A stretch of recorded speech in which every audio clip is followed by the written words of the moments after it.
ما كنتش قادرة أصدق إني هعمل اللي بعمله بعد وفاة جوزي. أنا عندي 47 سنة وعندي ولد وبنت، وجوزي توفى من 3 سنين، وكان محترم جدا وما كانش حارمني ولا حارم ولاده من أي حاجة. قبل ما يتوفى بسنة كنا مجوزين ولادنا الاتنين وعايشين أنا وهو في شقتنا اللي مأجرينها إيجار قديم. ومن بعد ولادي ما اتجوزوا بقى جوزي هو الحاجة الوحيدة اللي عايشة علشانها، وهو ونسي في الدنيا. أول ما جوزي بيروح الشغل ببقى قاعدة في البيت لوحدي وحاسة بملل وزهق فظيع، وببقى مستنياه يرجع من الشغل علشان يهون عليا الوحدة دي. لحد ما حصل اللي حصل من 3 سنين وجوزي توفى، وأولادي بقوا يزوروني كل شهر مرة، ده لو حد افتكرني. ما هو كل واحد خلاص، كل واحد بقى منه لحياته ومحدش فاضي، وأنا عايشة على المعاش بتاع جوزي. بس اللي اكتشفته إن الموضوع مش موضوع فلوس وبس. بعد ما جوزي توفى وبدأت أكون لوحدي، بدأت أحس إني بموت بالبطيء، ومحدش بينفعني ولا بيسأل عليا. وأنا وقت ما كنت متجوزة جوزي ما كانش بيخليني أختلط بحد، ولا ليا أي علاقات بأي ستات، ولا عندي أصحاب خالص. وده حسيته بعد ما بقيت لوحدي، وبقيت مقضية معظم وقتي مع التلفزيون والمسلسلات، يا إما على التليفون. بس من حوالي سنة بالظبط بدأ يظهر في حياتي شخص جديد، ومعرفش ازاي بقى شاغلني بالطريقة دي. الشقة اللي أنا عايشة فيها في الدور الأخير، والدور ده عبارة عن شقتين، والشقة اللي قدامي متوضبة بس ناقصها شوية حاجات كده ومقفولة. واللي كنت أعرفه من زمان إن الشقة دي بتاعت صاحب العمارة، ومعرفش أي حاجة تانية عنها. أنا من ساعة ما اتجوزت والشقة اللي قدامي دي مقفولة، لا حد بيدخلها ولا حد قاعد فيها. وكنت واخدة راحتي في الدور كله، وساعات بسيب الشقة مفتوحة لأني ساكنة في آخر دور والدنيا بتكون حر، فبسيب الباب مفتوح يعني علشان يجيبلي شوية هوا. لحد ما في يوم من الأيام سمعت صوت تخبيط في الشقة اللي المفروض إنها مقفولة من زمان. فأنا بصراحة خفت جدا، وفي نفس الوقت عاوزة أعرف مين الناس دي. بصيت من العين السحرية، لقيت شاب واقف قدام الشقة وفي ناس تانية جوه. بعدها بشوية الناس اللي كانت جوه في الشقة نزلوا، وأنا كل ده واقفة ورا الباب بشوف ايه اللي هيحصل، وبحاول أسمع بيقولوا ايه، بس طبعا ما فهمتش حاجة. بعد ما الناس اللي كانوا جوه مشوا فضل الشاب ده لوحده. قلت اما افتح الباب كده كأني بعمل اي حاجة واسأله هو مين، وهل هو اشترى الشقة ولا هو ابن صاحب العمارة مثلا، ولا هيأجرها. ما انا بصراحة مش عارفة، يعني مش عاوزة حد يقعد في الشقة اللي قدامي دي خالص علشان انا افضل قاعدة براحتي.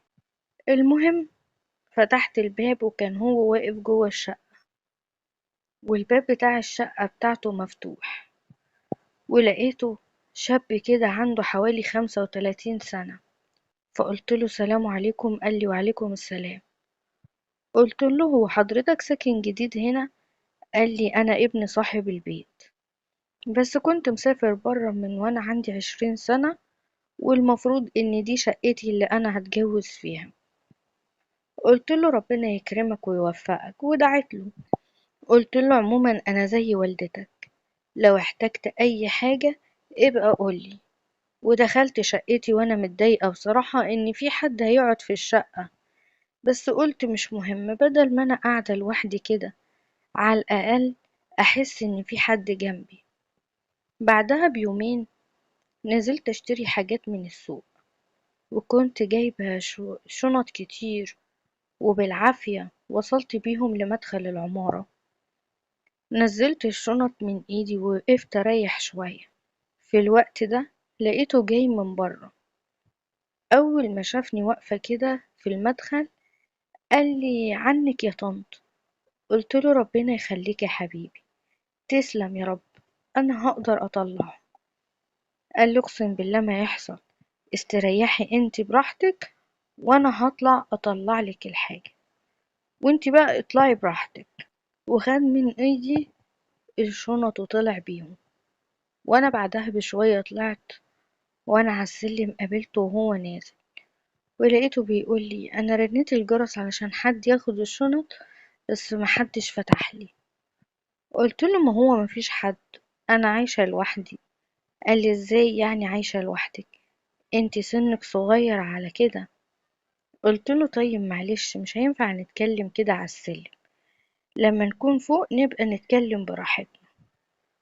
وطلعت الشقة ودخلت الشنط، بس الكلمة اللي قالها لي عمالة ترن في وداني. لما قال لي انتي سنك صغير حسيت ان في حد اداني امل للحياة، بعد ما كنت خلاص بدأت احس اني فقدت كل شيء. في نفس اليوم ده بالليل سمعت صوت الباب بتاع شقته بيتفتح. بصيت من العين السحرية لقيته لوحده، بس طبعا انا مفيش كلام بيني وبينه قوي علشان افتح واكلمه. بعدها لقيته هو بيخبط على الباب عندي، خبطة خفيفة كده.